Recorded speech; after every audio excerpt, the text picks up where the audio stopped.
Divorcing you was absolutely the right choice. You and your child are still as pitiful as ever. I make $200,000 a year. It seems that my ex-husband just wants to brag about himself. He doesn't even try to ask about our situation. Oh, by the way, let me introduce you to someone. Hey, come here, this is my new wife, Harriet. He introduced me to his new spouse. What on earth is he thinking? Oh, that's it. Are we done here? Well then, bye-bye. Wait a minute. As I try to leave, my ex-husband blocks my path again. Hey, are you just jealous because we look happy? Just because you're poor doesn't mean you have to be so twisted. You'll end up even more miserable, you know? My ex-husband decides on his own that I'm unhappy. I'm past being angry and now just feel disgusted. While I remain silent, my ex tries to say something else, but my son Johnny interrupts. Mom, can we fire this guy?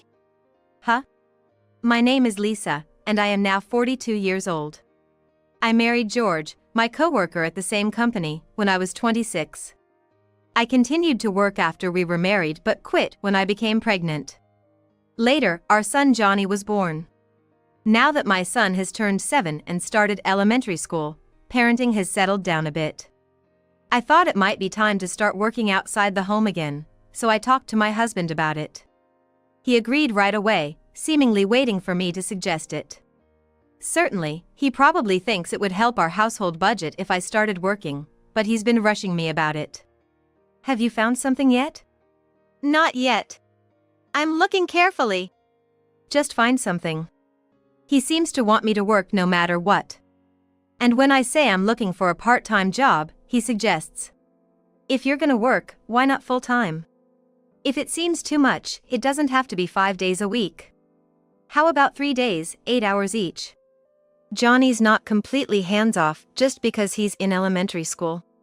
He comes home early, you know. But my husband insists. Johnny can go to after-school programs. Full-time, 5 days a week would be best, he keeps recommending. He seems to want me to work long hours. I can't complain since I was the one who said I wanted to work, but I haven't worked in years, so I'm nervous. Ultimately, I'd like to get used to it gradually even if I do work full-time. I feel bad quitting if I find it too hard after trying. So, for now, I've decided to work part-time, about 20 hours a week. My husband complained that full-time would be better right away, but he reluctantly agreed when I said I'd consider it if I could handle it. I didn't think he'd care so much about our finances.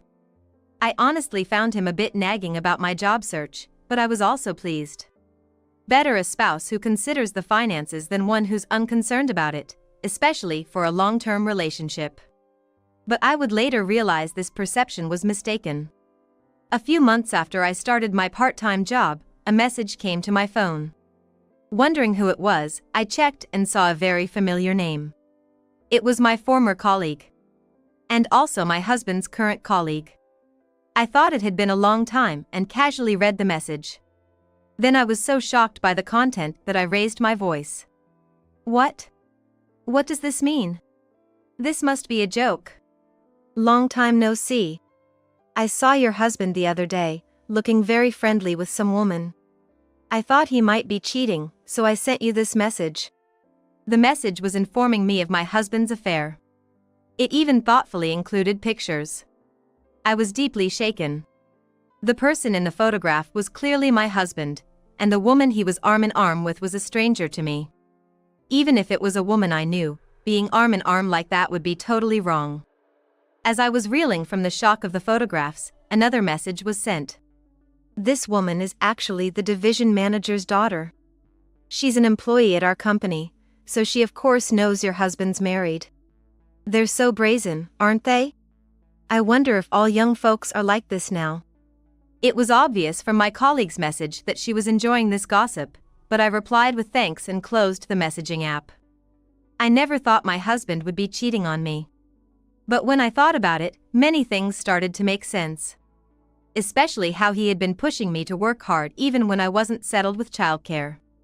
He must have thought it would give him more time to cheat. And today, he's supposedly away on an overnight business trip. It's probably a lie to spend quality time with his mistress. The next day, when my husband came home, I confronted him immediately. I knew that if we were going to divorce, I should keep a straight face and gather evidence, but I couldn't pretend everything was okay. "What is this all about?" I demanded, showing him the picture. My husband was taken aback for a moment but quickly recovered and defiantly responded. "Ah, if you knew, then it can't be helped. It's exactly as you see." I was surprised. I had expected some kind of excuse. "The woman is the division manager's daughter, right? The division manager's destined to move up even higher in the company. You understand what I'm saying? To be blunt, I'd gain more from marrying this woman. It would guarantee my promotion. She's younger and prettier than you, too." He looked at me with a disdainful expression. I thought that if he cried and apologized, I wouldn't go as far as divorcing him because of our child, Johnny. But this attitude of his, what was this? He didn't seem to feel guilty about cheating at all. He even brazenly compared me to his mistress, saying she was better than me. Was he really this kind of man? I was so disappointed. As I remained silent, he grew more confident and continued. "Well, that's how it is. I think we should divorce. It's a bit sooner than planned, but I was gonna tell you eventually, so this is good timing." And so we divorced. After being told all that, I couldn't even pretend I didn't want to divorce. It was better for my mental health to quickly get the child support and divide the property, and then divorce. He paid the child support at the amount I asked for, and he gave me almost all the property. Naturally, I got custody of Johnny. He was planning to marry the division manager's daughter, so he seemed to feel that a little money was no big deal. When he left the house, he left with the parting words.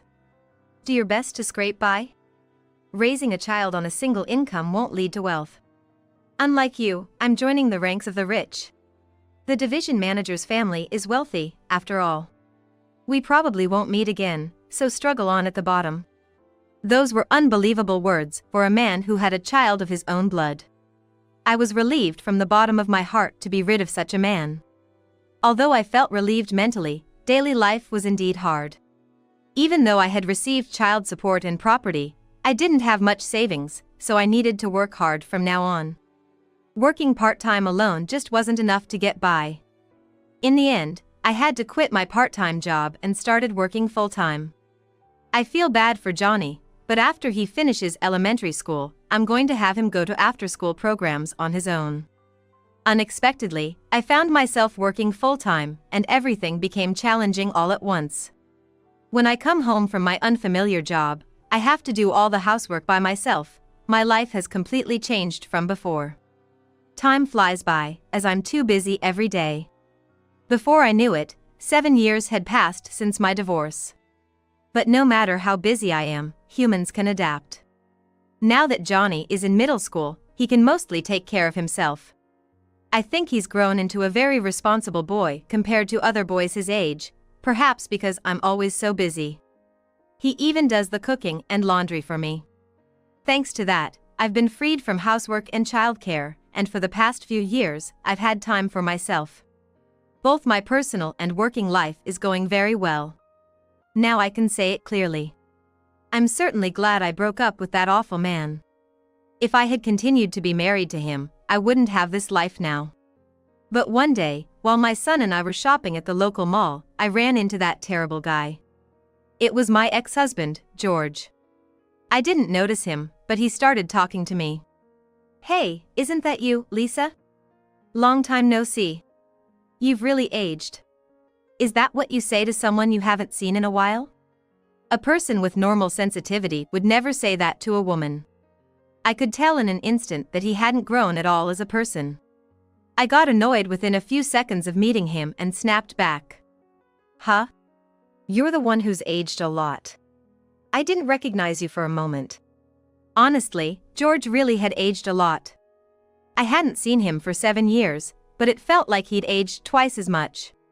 His hair was thinning, and his belly was out, showing a complete middle-aged figure. I thought talking to my ex-husband was a waste of time, so I tried to walk away, saying, "Oh, well, long time no see. But I don't really have anything to say to you." See you later. But he wouldn't let me go. He stood in my way and started talking nonsense. Hey, don't be so cold.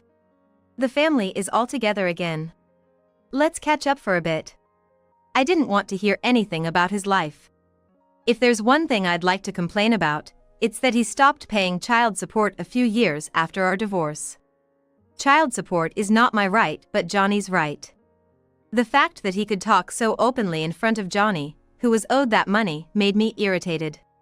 But George didn't care about my mood at all. He started talking about his recent life, which I didn't want to hear. After our divorce, I remarried.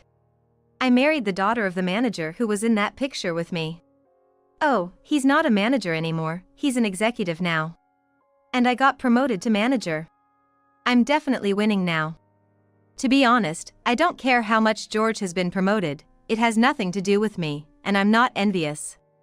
All I thought was, why are you bragging about not paying child support even after being promoted? He's such a cheap man to not even pay a few $1,000s a month, even though he's winning. And to rub it in even more, George continued his bragging. Breaking up with you was the right choice. You and your son still look poor. I make $200,000 a year. In the end, George just wanted to brag about himself. He didn't even try to hear about our lives. I thought that any normal parent would be curious about their child's life, but he didn't even talk to Johnny, who was standing right in front of him. He's really a terrible father. Oh, that reminds me. Let me introduce you. Hey! George called over a woman who was looking at clothes in the distance. The woman came over, and I knew right away who she was. I had seen her in a picture before. It was George's new wife, Harriet. Meet my wife, Harriet. How about that? She's way more beautiful than you, isn't she? He introduced me to his new wife. What was he thinking? This woman stole my husband when we were married. I'm glad we're apart now, but back then it was shocking, and I did resent it at the time. I have no good impression of this woman at all. You'd think my ex-husband would know that, even though he's not the brightest, but he must be really looking down on us. He seems not to have the brains to realize even that. Oh, is that all? I don't have time. Bye-bye. I said goodbye, feeling extremely unpleasant. Of course, I don't even glance at the woman, let alone greet her. Wait a minute. As I was about to leave, my ex-husband blocked my way again. Stop it. There's no point in hearing about your home life. Jealous because we look happy? You're not just poor in money, don't be bitter in your heart too. You'll only get more miserable. My ex-husband arbitrarily decides that I'm unhappy. Mind your own business. I'm perfectly happy, so leave me alone. The most unfortunate thing lately is being spoken to by you. Even though I say I'm happy, my ex-husband doesn't believe it at all, and arbitrarily worries about my situation. Well, happiness varies from person to person, but being poor isn't happy. Don't push yourself. It's probably impossible for you to remarry with those conditions. I'm worried about you as your ex-husband, you know. Saying that, my ex-husband's face showed an expression completely opposite to concern. He's making a complete fool of me. When I looked at the face of my ex-husband's wife standing next to him, she was also smirking, looking like she's making fun of me. I'll never be friends with this woman. She feels good by looking down on people, she's the worst kind of woman. I told you, you're way better. Have some confidence. Is my ex-husband sucking up to his current wife or praising her as the best compared to me? Well, he was promoted thanks to his current wife, so he's probably buttering her up whenever he can. He's really the worst man. You're really the lowest level of woman. I can't believe you were able to marry him. My ex-husband's wife insults me, even though we've just met. That's the worst kind of behavior. I wanted to leave the scene as soon as possible, so I wouldn't retort, but my ex-husband stood in front of me, so I couldn't move. I'll tell you, we're still in love, so the chance of getting back together is 0.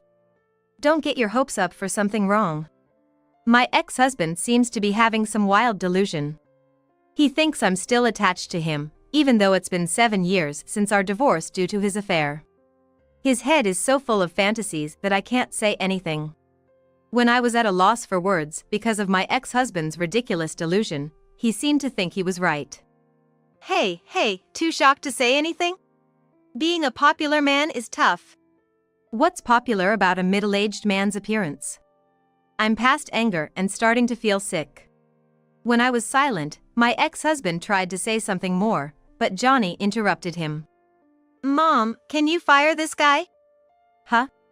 My ex-husband is dumbfounded by Johnny's incomprehensible words. It seems that Johnny is very angry. Calling me this guy instead of Dad? Well, it doesn't matter, but what do you mean? I'm not getting fired, am I?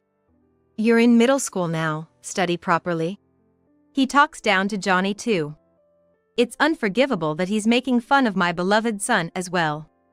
I was about to explode with anger at my ex-husband when I heard a voice calling me. Hey, what's going on here? A man came over, calling out. My ex-husband froze when he saw the man's face. Why are you here, boss? My ex-husband asked the man in front of him. I'm just here shopping with my family. Are you saying I shouldn't be here? No, I'm sorry. I didn't mean it that way, but I was just wondering why you were talking to my ex-wife. Oh, that's natural. She's my current wife, after all. What? Her? No, this is your wife, boss? I can't believe. Actually, about 3 years ago, I remarried with the CEO of my deceased husband's company, with whom I had lost my wife. The CEO and I became close after my divorce when he approached me while I was shopping at the supermarket. Since I had previously worked at the same company as my ex-husband, I knew the CEO. The CEO knew that my ex-husband had an affair with the head of his department's daughter, leading to our divorce, and that he later married her. It seemed that the CEO was quite bitter about this as a fellow man. But he thought he couldn't meddle in an employee's private life until he saw me at the supermarket and impulsively spoke to me. I was very surprised since I knew the CEO, but I didn't think he would remember my face and name as just an ordinary employee. Perhaps he remembered me easily because I worked at the reception desk of the company. It seems your marriage didn't work out. But I'm sure you'll find someone better soon. CEO, I'm glad you remember me. But you don't have to worry about me, I'm fine. At that time, I had been divorced for less than a year, so I was somewhat putting on a brave face. But the CEO, with his vast life experience, saw right through my act and comforted me with kind words. Divorce takes more than 3 times the effort of marriage. Even if you divorced smoothly, it's tiring. I've never been divorced, but I felt utterly unmotivated when I lost my wife to death. When a man and woman who once loved each other part ways, that's just how it is. So, you don't need to put on a brave face. The CEO knew the loneliness of ending a married life. Indeed, while I was glad to have separated, I was also feeling a whirlpool of emotions like loneliness and emptiness at the time, so his words touched my heart. If talking to someone like me helps, call me anytime. I'll treat you to dinner whenever you like. He said, handing me his business card. I thought it would be too bold to contact him for about 2 years, but as time passed, I calmed down and wanted someone to talk to again. So I finally decided to call the CEO. Despite his busy schedule, the CEO made time for me and treated me to dinner. When I was an employee, the CEO was still a department head, and he had an unapproachable aura since he was the previous CEO's son, but once we had dinner together, I found him easy to talk to, like a nice uncle. Perhaps because I was no longer an employee, the CEO and I quickly became good drinking buddies. Then, about a year passed, and the CEO proposed to me with a serious look. You're kidding, Steve. Don't joke like that. I was told while drinking, so I thought it was a joke, but the CEO was serious. At first, I wanted to encourage you after your divorce, but being with you really calms me down. I haven't felt this way since I lost my wife. Honestly, I feel like I'm the one being healed now. If you're willing, let's spend the rest of our lives together. Give me a day to think about it. I said and consulted with my son. I don't mind. You should decide based on whether you like him or not, Mom. Since there was no particular opposition, I decided to marry the CEO. To be honest, I liked him.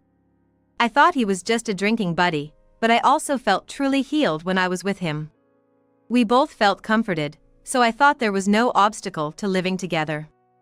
And when I heard the story about the president's deceased wife, I really understood that he loved her. Every time I heard that story, I thought how happy I would be if I could marry someone who loved me like that. To be honest, I even felt a little jealous of his wife. And so, we became a happily married couple. The president really dotes on my son, Johnny, as if he were his own. Perhaps it's because the president had no children with his previous wife, but they get along so well that they look like real father and son. I truly am happy now, just as I told my ex-husband. My ex-husband's face turned pale, trembling, when he heard that I married the president. He never expected the husband of his poor ex-wife, who he looked down upon, to be the president. "Dad, this man was mocking Mom. Fire him." Johnny tells the president about my ex-husband without mercy. "Idiot, no Johnny, what are you talking about? We were just chatting." My ex-husband tries to smooth things over, but it's clear to the president. "You have a tendency to look down on people in the company. Johnny is probably telling the truth. I've heard some bad rumors about you from your subordinates. I think I'll investigate this, so be prepared." I never thought the president would take Johnny's words seriously and investigate the misdeeds within the company. The ex-husband apologizes to the president. "I'm sorry, I might have been a bit harsh on your wife. Can you please hold off on the internal investigation?" He's begging, even in a crowded shopping mall, showing how much he doesn't want the investigation. But this is practically an admission of guilt. The president is not listening. "No, I'm going to proceed. By the way, your close friend, the executive, has a bad reputation too. I'll investigate you both thoroughly." Upon hearing this, the ex-husband's wife also apologizes. "No. It's fine if it's just him, but my dad has nothing to do with it. If you must do it, please do it to him only." Hearing that line, my ex-husband started arguing with his wife on the spot. "What do you mean? You're planning to abandon me? Don't joke around. There are plenty of men like you. Of course, my dad is more important." It's said that one should not interfere in lovers' quarrels, and it's completely shameful. We don't want to be associated with them, so we ignored the arguing ex-couple and left the store. Those selfish people will probably have trouble from now on. It's their own fault, though. The president immediately organized a team to thoroughly investigate my ex-husband and the executive's work the next day. And oh, the things that came out: harassment of subordinates, countless verbal abuses, and favoritism. And worst of all, forcing clients to entertain them. It was an astonishing number, happening over many years. Abusing one's strong position to demand entertainment is totally inappropriate. In an era far from the old days, this attitude of exploiting their position for their own gain is completely out of line. My ex-husband and the executive were demoted and sent to a branch office in Nebraska. They probably knew this would happen, so they apologized again and again in the shopping mall. This means they knew they were doing wrong. Knowing and doing it anyway makes it malicious. They'll probably never get promoted again. According to the president, they both ended up resigning from the company. They were probably afraid of retaliation from the employees they had harassed and were now ordinary workers. However, it didn't end with just quitting. They were sued by the employees they had harassed.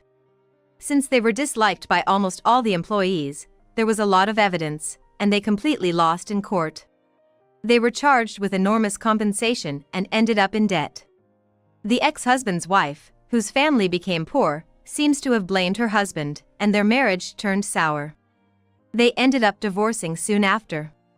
Every day they argued, and the ex-husband took it out on his wife, so she might even sue him for damages, and the situation could become a legal quagmire.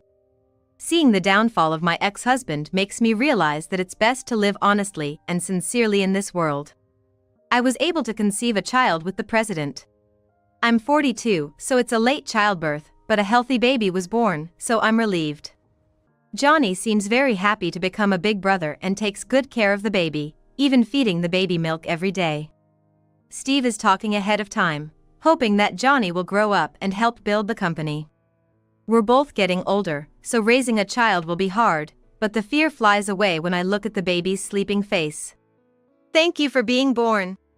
Mom's gonna work hard, I think as I face the day. It's my house. Obey me. No matter what you say, Mom is going to live in this house. As soon as I strongly opposed the idea of my mother-in-law living in our home, my husband, Jack, burst into anger like a raging fire and said that. I frowned and replied, but this house was handed down to me by my parents. Why is Jack boasting that it's his house when it's mine? However, I tried to have a decent conversation, but if Jack kept taking an authoritative attitude, thinking he could make me obey him, he raised his voice and said, I'm the one paying the rent. So this house is mine. It's not yours. I was at a loss for words. I'm not even having you pay for it. As I couldn't say anything, Jack thought he had one, snorted, and plopped down on the living room sofa. I let out a big sigh. My name is Amy. I currently live with my daughter, Sarah, who is going to be an 8th grader, and my husband, Jack. We live in a 2-story house, and Jack and I started living in this house about 3 years after we got married. Originally, my parents lived in this house, but they decided to give up the house and move to the countryside, saying they had something they wanted to do there. At that time, my parents decided to rent this house to us, Jack and I, who were married and had Sarah in my belly. I suppose my parents were concerned about their income even though they had moved to the countryside. Well, it was cheaper than living in an apartment or buying a new house, so Jack and I were happy to pay the rent. I work as a magazine editor and make a decent amount of money. Originally, I was an editor for a fashion magazine, but now I've been entrusted with being the editor-in-chief of other magazines. I've always enjoyed thinking about the writing and design in magazines, so this job is like a calling for me.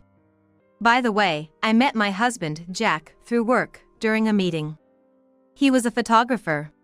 His style was to shoot anything he thought was nice, be it landscapes or people, and then ask for it to be published in a magazine. Well, there aren't many times that what he shoots and what the editorial department wants to post coincide. So, I guess I earn more. In fact, he's a freelance photographer, so he's not stable in terms of income and can't be relied upon. In the midst of that, we ended up raising our daughter, Sarah. I'm busy with my work in the editorial department, but since Jack is a freelance photographer, he doesn't go out when he doesn't feel like it, and he has no work or anything. So I left our little daughter to Jack. I have a stable income, so I thought it was only natural to divide the roles like this, but there was someone who outright rejected our role division. That was Jack's mother. For me, she's my mother-in-law. My mother-in-law didn't necessarily believe in male superiority over women, but she had a personality that couldn't tolerate her own son taking care of the child or doing household chores. So when she found out that I was working outside and that Jack was taking care of the child and doing housework at home, she became furious. Why is my Jack doing all the wife's work when she's out having a break? I was surprised at that. Jack had been living at home until he married me, so my mother-in-law should have known that he was a freelance photographer and didn't have a stable income. However, it seemed that how much Jack was earning didn't matter to my mother-in-law. What mattered to her was whether her precious only son was not having a hard time. Excuse me, I'm not just taking a break outside. I'm working hard outside every day. I'm just having Jack look after Sarah while I'm gone. When I came home after finishing my work, my mother-in-law was standing like a statue in the doorway waiting for me, and I was really surprised. My mother-in-law's house is a 3-hour drive away, so I thought she wouldn't come so easily. But she must have been worried about her son Jack. As soon as she came to our house while I was gone, she began to lecture me immediately. You know, even if you say you're working outside, you're married to Jack, right? You have to think of Jack first, you know? And yet you're pushing child-rearing and housework onto Jack. If this was going to happen, you shouldn't have had a child. I inadvertently reacted to my mother-in-law's words with a huh? I somehow knew that my mother-in-law disliked me. After all, her son was the most important person to her, so she probably resented me, the bride who stole her son through marriage. Even so, I thought she would cherish her son's married life and the child born between her son and me. But it seems I was wrong about that. My mother-in-law really only cared about her son, Jack, and considered everyone else a nuisance. On top of disliking me, she started saying she didn't need my daughter, Sarah, either. Finally, she grinned and looked towards the living room where Sarah was, saying, "If you're gonna keep bothering Jack, we might have to think about sending Sarah somewhere to be adopted." I was instantly irritated by her words and told her clearly, "Please leave." My mother-in-law, already disliking me, frowned and said, "What are you saying to your husband's mother?" But I grabbed her arm and said, "Mother-in-law or not, you're an outsider to this house. Who do you think you are, telling me to give up my dear child for adoption? We won't associate with you anymore, so leave." I then took her outside, escorted her to the gate, and immediately closed the door behind me. She made a fuss in front of the house for a while, but I ignored it. During that time, Jack was doing what, you might ask? Well, since his mother came over, he left everything to her, including taking care of Sarah and the house chores, and he himself was sound asleep in bed. Well, it seems his mother must have thought, why do I have to do the wife's work? She didn't do any housework and completely neglected Sarah's care. I rushed to Sarah and made dinner for her. While Jack was still asleep, I called my father-in-law. Unlike my mother-in-law, who valued only her son and didn't listen to anyone else's opinions, my father-in-law was a reasonable person. When I told him everything about how my mother-in-law had barged into our house, lectured me absurdly, and even said to put Sarah up for adoption, he was as angry as I was and came to pick her up right away. "You don't have to deal with the relatives much anymore. I'll make sure my wife stays away from this house too," said my father-in-law, grabbing his wife by the scruff of her neck, who was screaming, "Why do I have to be yelled at? This woman married Jack, didn't she? Then she should serve Jack and listen to what I say too, and put her in the car. Enough already. Do you want to make your own son good for nothing? Our grandchild was just born, and now everything is ruined because of you." My father-in-law was angry. Of course, my father-in-law wants to love his grandchild. Nevertheless, my father-in-law saying minimal interaction with relatives is fine was probably to protect me and Sarah. I can only thank my father-in-law. Then, we stopped seeing my in-laws so often, no big incidents happened, and when Sarah was in 8th grade, something happened. Shockingly, my father-in-law had passed away. He had been complaining about feeling unwell for several days, so he was on his way to the hospital when he lost consciousness. He was rushed to the hospital, but it seems luck was not on his side. Suddenly, my father-in-law's death saddened me. Of course, Jack, who lost his real father, was also sad. And even though she hadn't been interacting with the relatives, Sarah, who had continued to correspond with her grandfather in 8th grade, was very upset. Since they were pen pals, Sarah might have been sadder than me. After all, I couldn't help but think, who's going to stop my mother-in-law now? While it's sad that my father-in-law passed away, the fact that there is now no one to stop that reckless and hateful mother-in-law who dislikes both me and Sarah is very frightening. In the future, my mother-in-law might storm into our house. After all, until now, even if she tried to come to our house, my father-in-law had been strictly managing the money so she wouldn't have the travel expenses, and had even made her give up her driver's license. But now, my father-in-law's inheritance is hers, and no one around to tell her how to use that inheritance. It seemed as though my fears had come true when my mother-in-law approached us as the funeral ended and relatives gathered, declaring, "I'm going to move into your house soon." Certainly, since my father-in-law has passed away, my mother-in-law will be living alone in her house. However, even so, I absolutely cannot agree to live with my mother-in-law, who sees me and Sarah as nuisances.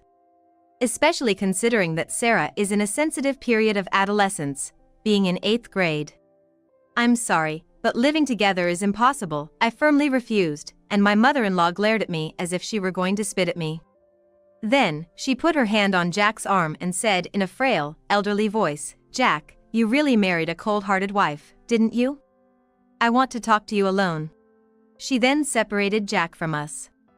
Next to me, Sarah let out a big sigh and said, "Grandma is really a troublesome person. Grandpa used to say that in his letters. If it's good for her, she doesn't care about those around her.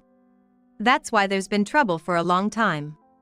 Saying that, Sarah just shrugged her shoulders. In the past, Sarah used to be attached to Jack, who took care of her, but recently she seems to have realized that it's me who is earning money and supporting the household. She has come to favor me over her father. Well, Jack still sees Sarah as a little girl, so I guess it makes sense that they don't see eye to eye, since Sarah wants to grow up quickly. "Hey, Sarah. Mom really thinks it's impossible to live with your grandma. But what if Dad and Grandma ignore what I say and try to live together in the house?" I said, hesitating to tell her the whole story. Because what I'm about to say is a heavy topic for a middle schooler like Sarah. Considering Sarah's feelings, I also felt that making such a decision might be wrong. However, Sarah seemed more mature than I thought, and she said, "If you're going to divorce Dad, I'm definitely going with you, Mom." It seems that Sarah immediately caught on to what I was trying to say about possibly divorcing her father. Moreover, I was truly happy that Sarah said she would side with me. But having a daughter in middle school, I thought it might be better to keep the family together until Sarah graduates from college. But it seemed that Sarah had also noticed my hesitation. "You know, Mom, I think it's okay for you to leave if you can't bear it. And I can't stand Grandma either, so if staying with Dad means having Grandma around, I think divorce is the only option," Sarah said firmly, indicating her willingness to leave her father. I think the last time Sarah and my mother-in-law met was when Sarah was very small, so maybe she remembers the unpleasant attitude my mother-in-law showed her at that time?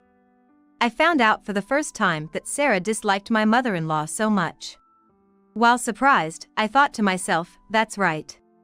Living with such a person would be worse for Sarah than divorcing. But Jack, who had been talking to my mother-in-law alone, seemed to have a completely different idea, and as soon as we got home from the funeral, Jack said to me, "I'm going to live with Mom." But my opinion hasn't changed since the old days. I absolutely refuse. Living with your mother, even if the world turns upside down, is unthinkable. Even though I firmly refused to live with my mother-in-law, Jack glared at me, saying that he couldn't back down because she's his mother. "This is my house. Obey me. No matter what you say, I'm going to have Mom live in this house." It felt more like a command to me, his wife, rather than a request to live with his mother. Maybe when he was talking to his mother alone, she told him something like, "Make your wife obey?" That would be just like her. I frowned upon hearing that and said, "This is the house I inherited from my parents. Why is my husband acting like it's his house when it's mine?" But, while I was trying to have a proper conversation, my husband was taking an aggressive attitude as if he could control me by doing so, raising his voice, "I'm the one paying the rent. Then this house is mine. Not yours." I was speechless. Though he's not the one paying for it. While I was unable to say anything, my husband, perhaps thinking he had one, snorted and heavily sat down on the living room couch. I let out a big sigh. Why is Jack under the impression that he's the one paying the rent for this house? I thought for a bit. I'm the one paying the rent for this house. Moreover, this house is something I'm renting from my parents, and I'm the one that made the contract. In this agreement, Jack is considered an outsider. And Jack's only financial contribution every month is the savings for Sarah. As you know, Jack is a freelance photographer and doesn't have a stable income.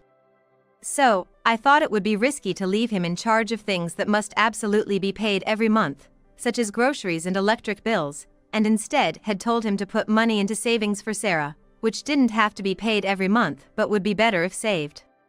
I think Jack had been putting in $300 to $500 every month into that account. Perhaps he's thinking that's the rent? Thinking this, I shook my head and said, No.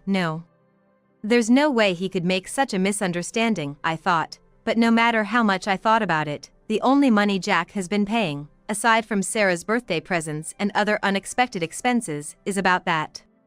Rent is something that has to be paid every month, so there's no way he's confusing that with the rent. What on earth is this man misunderstanding? I thought, and immediately talked to Sarah. Sarah, who had apparently been listening to Jack and me in the hallway outside the living room, shrugged her shoulders and said, "It's hopeless now. I heard from Grandpa, but Dad's been spoiled rotten by Grandma, thinking everyone around him will do as he says. My father-in-law used to say something to the effect of, 'Do you intend to make my son a good-for-nothing?' when he came to our house to pick up my mother-in-law, and I finally understood what he meant. The more my mother-in-law spoiled Jack, the more Jack would become a good-for-nothing. And, as a result, this had affected us in the worst way. Divorce has been decided between Sarah and me, but that aside, my mother-in-law is going to barge into our house. In that case, other measures will be necessary. I found out the day my mother-in-law was coming from Jack and told my parents. It's only natural. The owners of this house are my parents, and currently, they are renting it out to our family, so if my mother-in-law arbitrarily says, 'I'm going to live here,' we'll have to call the owners of the house." An hour before my mother-in-law was due to arrive, my parents arrived at the house, and Jack was in a panic, saying, "Why are Amy's parents coming to the house?" Even though he's under the mistaken impression that he's paying the rent, he must understand that this house belongs to my parents and that I'm just borrowing it now, so that's probably why he's panicking. I've properly told my parents about what's happened, so my parents have been giving Jack stern looks from the beginning, saying, "Jack, you are Amy's husband and Sarah's father. Yet, even though they both are strongly against it, you seem to be forcibly trying to have your mother live with you. And that mother is coming here today," my father said to a trembling Jack, who answered, "But, Dad passed away." My father continued, "So what? Just because she's alone? There are other ways if she's lonely, but you are neglecting the family you should protect and calling your mother to this house. Then we have no choice but to evict you from this house." "What? Why? This house was handed over to my daughter, not you. My daughter seems to be going to divorce you, and we won't let you and your mother live here." Jack looked at me in surprise, but quickly snorted. "I'm the one paying the rent, how can you allow this?" But reality was different. My father sighed and said, "I have been receiving the rent from my daughter every month. I've never received it from you," and Jack's eyes widened. When I said to Jack, "Could it be that you thought you were transferring money to my dad's account, when you were actually putting it into the account for Sarah?" Jack began to hold his head on the spot, recalling his actions at the time of the transfer. It finally dawned on him that the account he'd been putting money into was not his father-in-law's, but the one he'd made for his daughter. Both my parents and I were dumbfounded by his series of actions. After a while, his mother-in-law came to our house. She arrived in high spirits, but upon seeing my parents standing like sentinels at the front door, waiting for her, she suddenly became nervous. When my parents spoke about Jack's and my divorce, the mother-in-law joyfully said, "Finally, Jack's free from that horrible wife," but when they explained that Jack would be kicked out right away because the house was not his, she turned pale and exclaimed, "What? I sold my house. I thought we could live here." Though she said this, my father and mother adamantly refused to let her in, and eventually, she broke down crying and ran away somewhere. Jack also ran after his mother like that. While they were gone, we called a locksmith to change the locks. Now neither Jack's mother nor Jack will be able to enter the house without our knowledge. I immediately had a lawyer proceed with the divorce, and I became a single mother. Sarah also said about our divorce, "It was a bold decision, but I think it was good. Dad hasn't been taking photos at all lately, and he was becoming a bum. Plus, if Grandma was added, I think my college fund would have been used." After the divorce, it seems Jack and his mother-in-law have started living in a cheap, run-down apartment. The mother-in-law, realizing that they can't live on Jack's earnings, is now working diligently at a part-time job, but someday, that life will probably collapse. Well, it's none of our business. Right now, my daughter and I are living happily together. How I spend my money is none of your business. If you have a problem with it, you can get out of here. My mother-in-law, who firmly believes the money I earn is hers and spends it as she pleases. And my husband, who simply turns a blind eye and never even bothers to admonish her. Every day I lose a little more patience with the two of them. How long must I continue to live this way? Honestly, I've been at my breaking point. Fine. I'll do as you say. I'll leave this house. Please never contact me again. My name is Ruby, a 34-year-old remote worker. 2 years ago, I married my husband Matthew, and now we live together with his mother. Matthew was raised in a single-parent household, apparently had a hard time growing up, and told me he had endured countless hardships. I want to make things easier for my mom, Matthew would often say during our courtship, and I fell for Matthew because of his gentle side. Being an only child myself, perhaps because I was the sole recipient of my parents' love, I had feelings of gratitude towards them and wanted to repay them in some way. Maybe that's why Matthew and I were able to sympathize with each other on that point. Afterward, we, who had been co-workers at the same company, decided to get married after a few years of dating. We talked about various things for the future after getting married, like where we would live, or saving money to buy a house, but our workplaces were far from both of our parents' homes, and we didn't even imagine living together at the time. Also, the first time I met my mother-in-law was during our marriage proposal, and her impression was far from the kind mother Matthew always talked about. To be honest, I felt she was someone I should absolutely avoid. So, you're Ruby, Matthew's fiancé? You're not what I imagined. I'm disappointed. I thought you were a cute, petite woman with a lovely smile. Huh? That's what my mother-in-law blurted out, barely paying attention to the greetings. Sure, at 5 feet 6 inches, I'm a bit tall for a woman, and my appearance is more stylish than pretty. Apparently, I wasn't what my mother-in-law had in her mind. Still, I never imagined being critiqued on my appearance at a first meeting. Naturally, as this was our first meeting, I couldn't respond with a joke. I simply laughed it off and pretended it didn't bother me. With the cold atmosphere that ensued, I thought Matthew would come to my rescue, but instead, he just listened to his mother's story and happily chuckled. Is it okay to marry this guy? That was the first question I had. But from what I heard, my mother-in-law had never been sick and seemed to be in good health. Her hobbies included traveling and shopping, and she had a lot of good friends in the area she was accustomed to. Also, she seemed to be actively engaging with the neighbors, so even if I had married Matthew, I believed she wasn't the type to frequently impose on our home. On the way back from our first meeting with her, I casually spoke to Matthew. Your mom is really lively, isn't she? She's never been sick, she must be very conscientious. It looks like she has lots of friends around the neighborhood, so I guess we don't have to worry about living together. Well, yeah.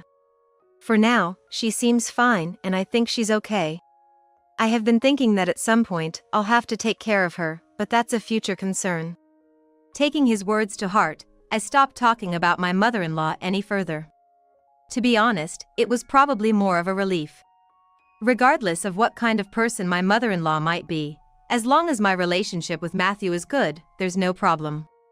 If the issue of living together comes up decades from now, I'll deal with it then. That's how I decided to think. Shortly after, we got married. We had talked about having a grand wedding, but due to our busy work schedules, we had to postpone it. If anything, Matthew was looking forward to the wedding more than I was. He was like, "It's a once-in-a-lifetime wedding, so I want to invite everyone, co-workers, friends, relatives, and have a big celebration, and I'm sure Mom would be thrilled, too." He was saying things like that. I wasn't as keen, so I was actually grateful that work was so busy. However, around this time, I felt a growing gap between Matthew and me, as if a distance was forming in our hearts. We had different roles at work and somehow I ended up in a higher position than him, which I guess he wasn't very happy about it. I heard a rumor that you got promoted to section manager, is that true? Why didn't you turn it down? You're going to quit when we have a baby, right? Quit work? I've never even thought about that. We agreed we would both continue to work after marriage, didn't we? I understood that it was pure jealousy towards me, but I stayed silent, thinking that saying anything more would just hurt Matthew's pride. It was the only way to keep the peace. Our relationship remained awkward after that, and then Matthew said something utterly incomprehensible. I've thought about it, and I want you to stay home and take care of the household.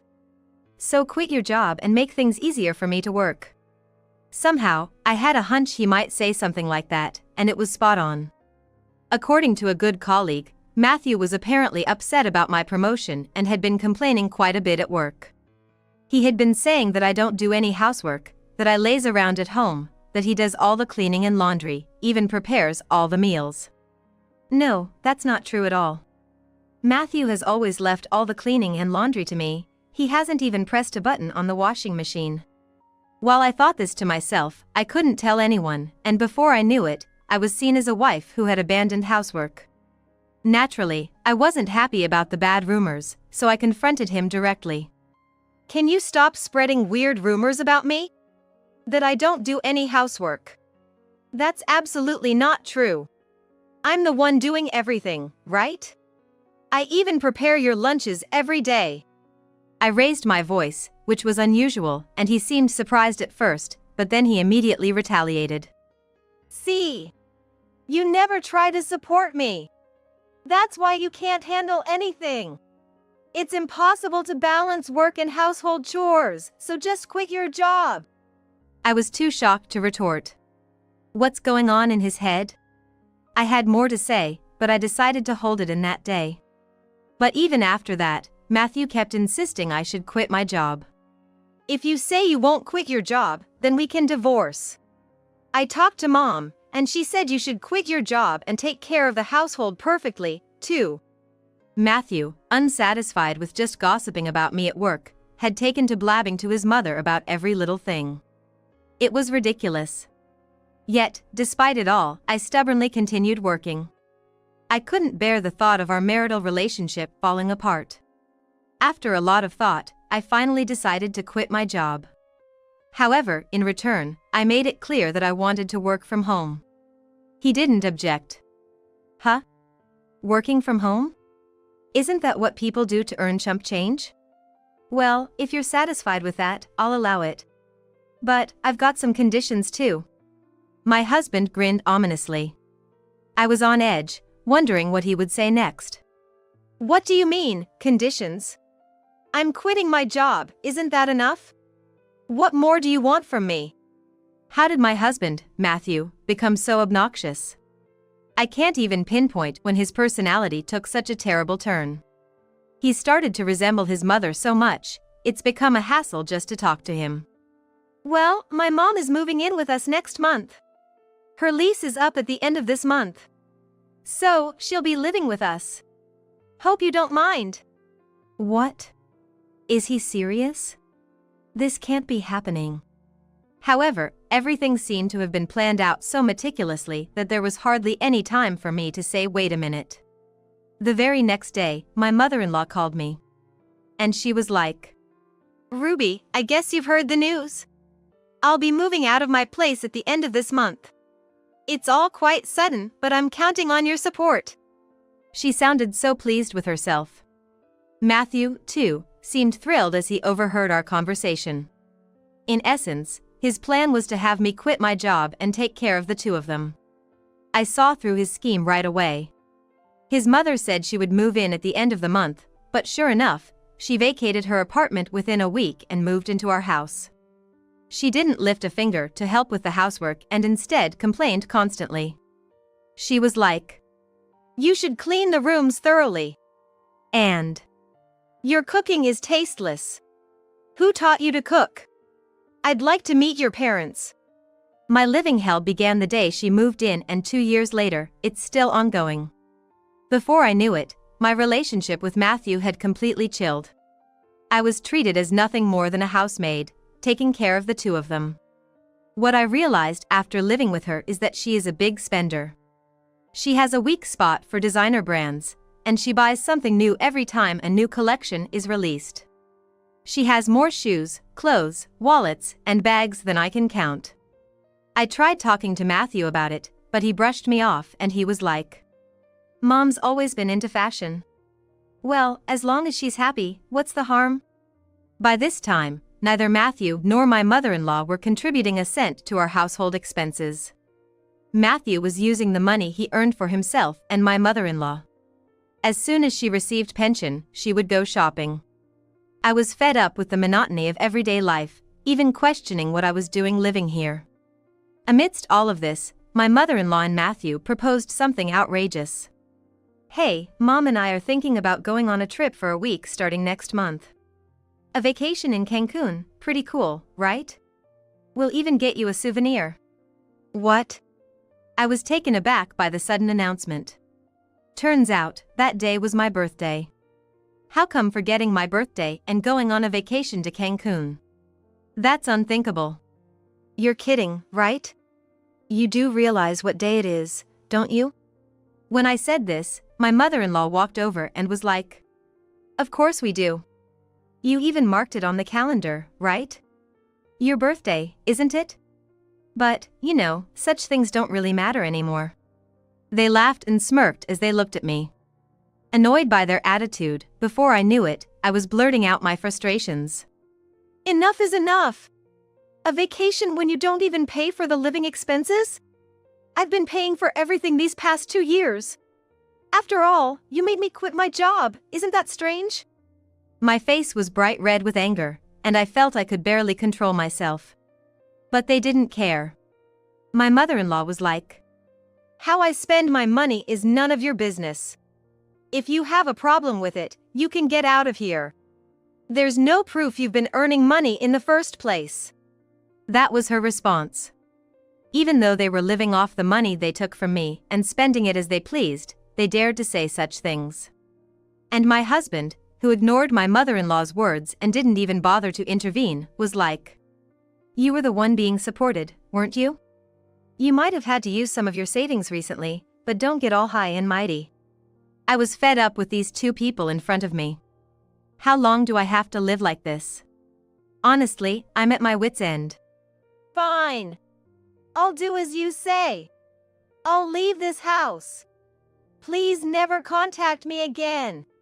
Matthew, this is the end for us. We're getting divorced, a divorce." Perhaps they were waiting for me to leave all along. They were grinning as if they had succeeded in their plan. Then, to my astonishment, my mother-in-law was like, "Perfect. Actually, we called a locksmith today. We were thinking about changing the locks after getting rid of the nuisance." That's what she said. I don't know what kind of plan they had, but it seems they conspired to kick me out of this house today. Mom, that's incredible.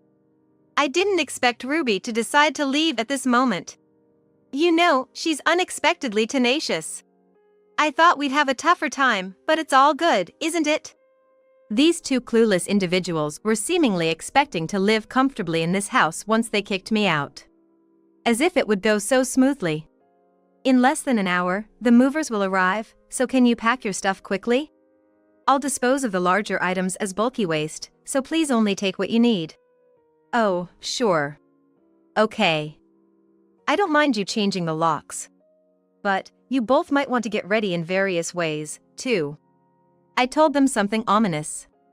Of course, they didn't seem to understand, and after that, I quickly left the house. After leaving, I had mountains of things to do. Honestly, I was so irritated that I was furious, but I was thinking of a way to calmly and carefully send these two to hell. Having made the rounds to various services, I decided to enjoy living in a hotel until I found a new place. I've hardly been able to afford luxuries before, so I decided to spend a few weeks in a luxury hotel suite. Feeling like a celebrity, I was excited about what was to come. And then, a few weeks later, I finally got a call. From the two of them, their voices sound completely desperate. "Hello? Hey. Oh, that's me, Matthew. Oh, hey. What's up? Have you by any chance received a bunch of something?" They sounded completely flustered, their voices shaking. And it seemed like my mother-in-law was right there with him. I could hear a voice in the background. "So? What do you want?" "Well, what do I want, you ask? You should know, right? We got a call from the lawyer about a divorce, and also an eviction notice within a week. This is too much, no matter what. I never even said I wanted a divorce. This is just too selfish. Let's make up each other." Matthew, about to cry, was asking for reconciliation, even at this point. From my perspective, I was like, what's gotten into this guy? After all, they forcibly took over the house I had been living in, changed the locks, and drove me out, and I was the one who owned the house. And my mother-in-law was pretty flustered, too, and she took over the phone to try to persuade me. Listen, Ruby, the divorce thing is a lie, right? Matthew and I, we didn't mean what we said like that. You understand, right? We just said it as a joke, but you're taking it seriously. Matthew's as Matthew does, but my mother-in-law is apparently quite an oddball, too. Well, I guess it's like the saying, the apple doesn't fall far from the tree, you know? Well, considering I was the one who got kicked out, there's no way I can make up with you. And all this time, you've been using my money, so don't mess around. Huh, but isn't that money what Matthew earned? Whatever I use the money my son earned on, that's none of your business, right? Even after explaining it before, she still seems to be completely clueless. She must have been under the impression that the money I earned belonged to Matthew. I couldn't help but let out a deep sigh when Matthew asked me as if something just occurred to him. Hey, just how much are you earning? It's strange that you own that detached house, and you've been living the same lifestyle even after quitting your job. I've never given you a cent, you know? It seems he finally realized it. And then, this guy just said it out loud. That he's not paid a single cent. Well, since we're going to be strangers anyway, I might as well tell him the truth. It'd be good for him to realize that the one that got away was a big catch. My earnings? I didn't really want to tell you, but I'll let you know. I make about $20,000 a month on average. I even paid off the mortgage on the house over the past 2 years. Actually, I've been the one supporting you and your mother all this while. What? $20,000? You're lying. There's no doubt that both Matthew and my mother-in-law must be regretting this. After all, you can't live a luxurious life on Matthew's salary alone. You see now? We used to work at the same place, so I knew roughly how much you earned. A net income of $2,000 was really tough, right? I was amazed that you even suggested to quit my job and became a housewife. Quite the character, huh? No, it's not like that. I'd been working hard, believing that I could become a department head like you someday. So, you know. It seems Matthew is under the impression that he's a capable man. He's never managed to get a position higher than a regular employee, despite being older than me, and it's clear from the company's evaluation of him. It seems like a waste of time even to bother with him. Well, I have no intention of making up with you. After all, your mother, who's notorious for her reckless spending, would inevitably come with you. I don't want to lose any more things. Just move out of the house as soon as possible. Please, Ruby. Listen to me, please. I apologize for all the horrible things I've said up to now. So, please. Despite them insisting, I have no intention of forgiving them. They really are persistent. Even my mother-in-law was like, Ruby, you can ignore me, but could you please make up with Matthew? I'll leave right now. Please, I'm begging you. This is a once-in-a-lifetime request. Look, I apologize for everything. It seems my mother-in-law was apparently crying. Of course I won't change my mind whatever they say. So, I told you it's impossible. Anyway, I'm busy, so I'll talk to you later. Irritated, I hung up the phone. Knowing how stubborn I can be, Matthew didn't push me further. And as I told him, he soon found a new place to move to. He canceled the vacation they had planned, and quickly packed up and moved out of the house. His new home is a rundown apartment that's over 60 years old. It creaks so much that it feels like the roof might fly off and the walls might collapse if a hurricane comes. Well, considering he's been living it up on my dime all this time, I guess it's about time he starts living a life that's more in his league, right? Afterwards, Matthew reported his divorce to his company. I heard that he was pretty much the laughingstock among his bosses. The boss was like, "You're such an idiot for not cherishing a competent wife when you had one." Right in front of everyone. It seems like he's been whining about me all this time, but in reality, no one believed his stories. I hear they even told him that he got what he deserved for driving me away, right in his face. Hearing that story, I must say, was pretty satisfying. Ever since then, I've bought myself a brand new condo and I've been enjoying new life. With the freedom to spend my money and my time as I please, I'm planning to aim for even greater heights in my career.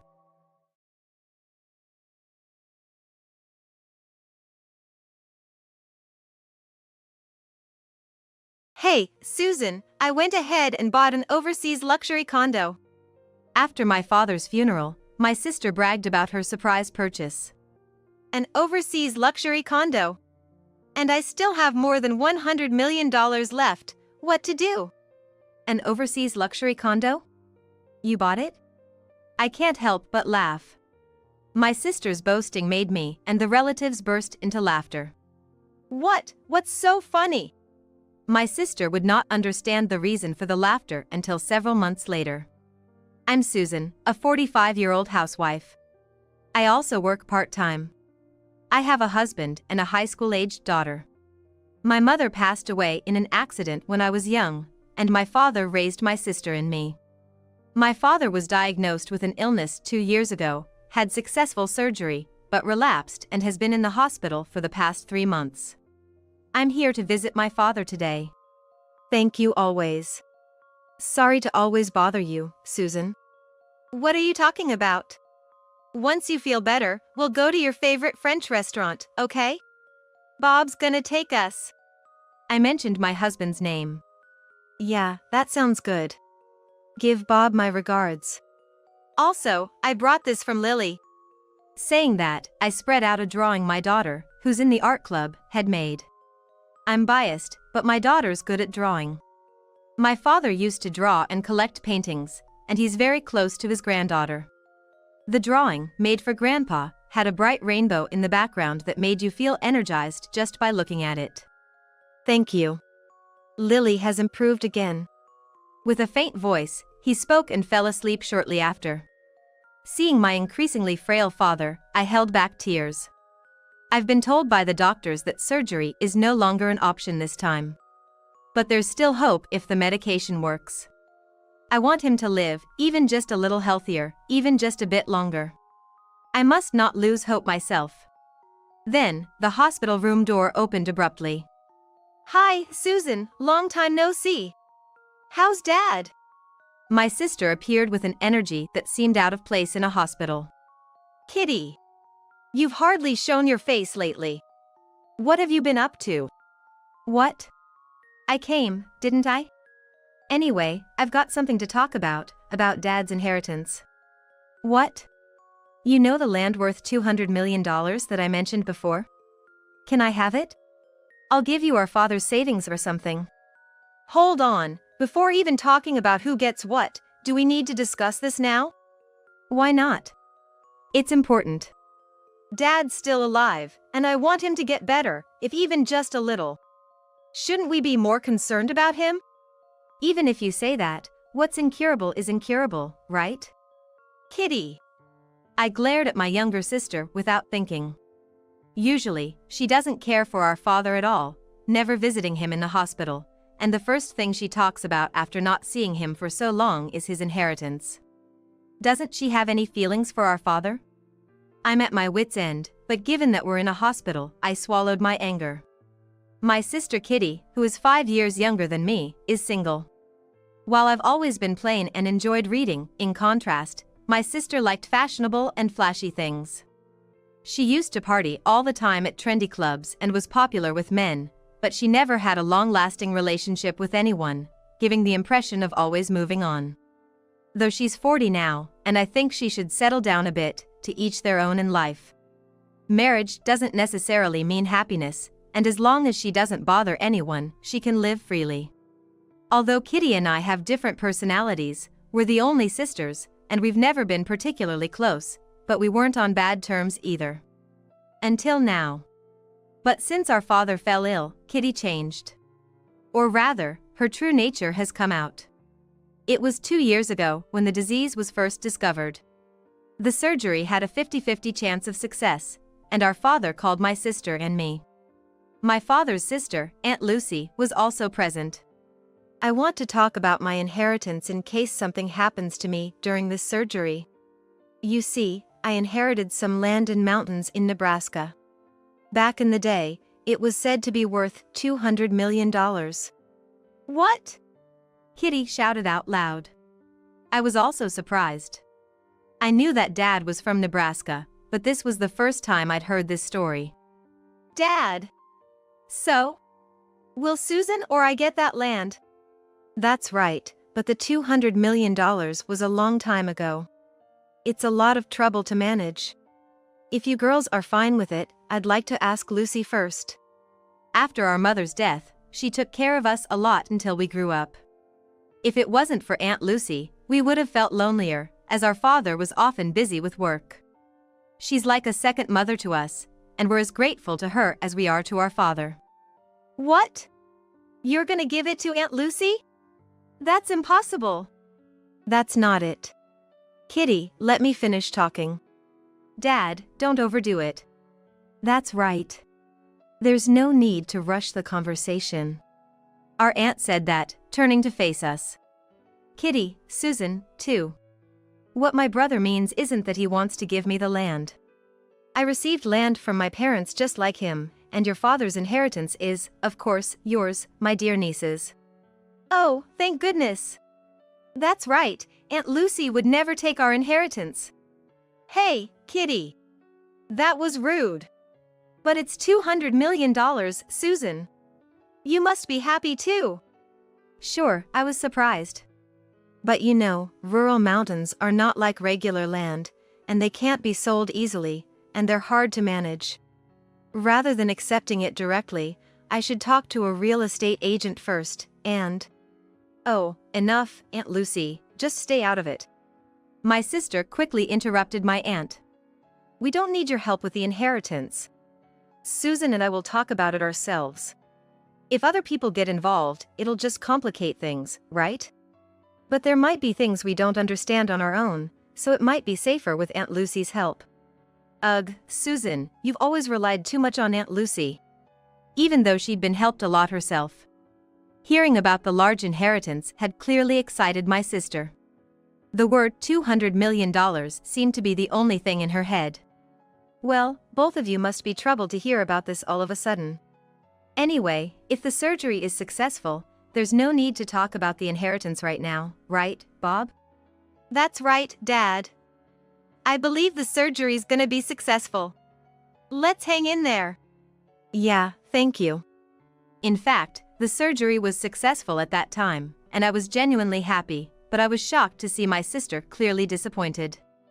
After hearing about the inheritance, she changed, and since then she hardly visited the hospital and seemed to be out having fun. And this time too, she came rushing as soon as she heard about the recurrence. As we looked at our sleeping father's face and talked about his critical condition but that he was stable for now, she uttered unbelievable words. What? He's gonna hang on a little longer? Susan, let me know when it's critical. Are you seriously saying that? I managed to hold back my trembling voice as my sister nonchalantly replied. Well, what's done is done. But $200 million. Let's decide on this now. Enough. Just go home. I finally sent my sister away. Susan. Oh, Dad, I'm sorry, did I wake you? No, Kitty's right. We should talk about the inheritance properly. You were listening? No, we don't need to talk about that. It's important, Susan. Listen well. Huh? And a few days later, I called my sister to discuss the division of the inheritance. My father requested that my aunt be present as well. So just to confirm, Susan, you're really giving me a piece of land worth $200 million? And there won't be any complaints later?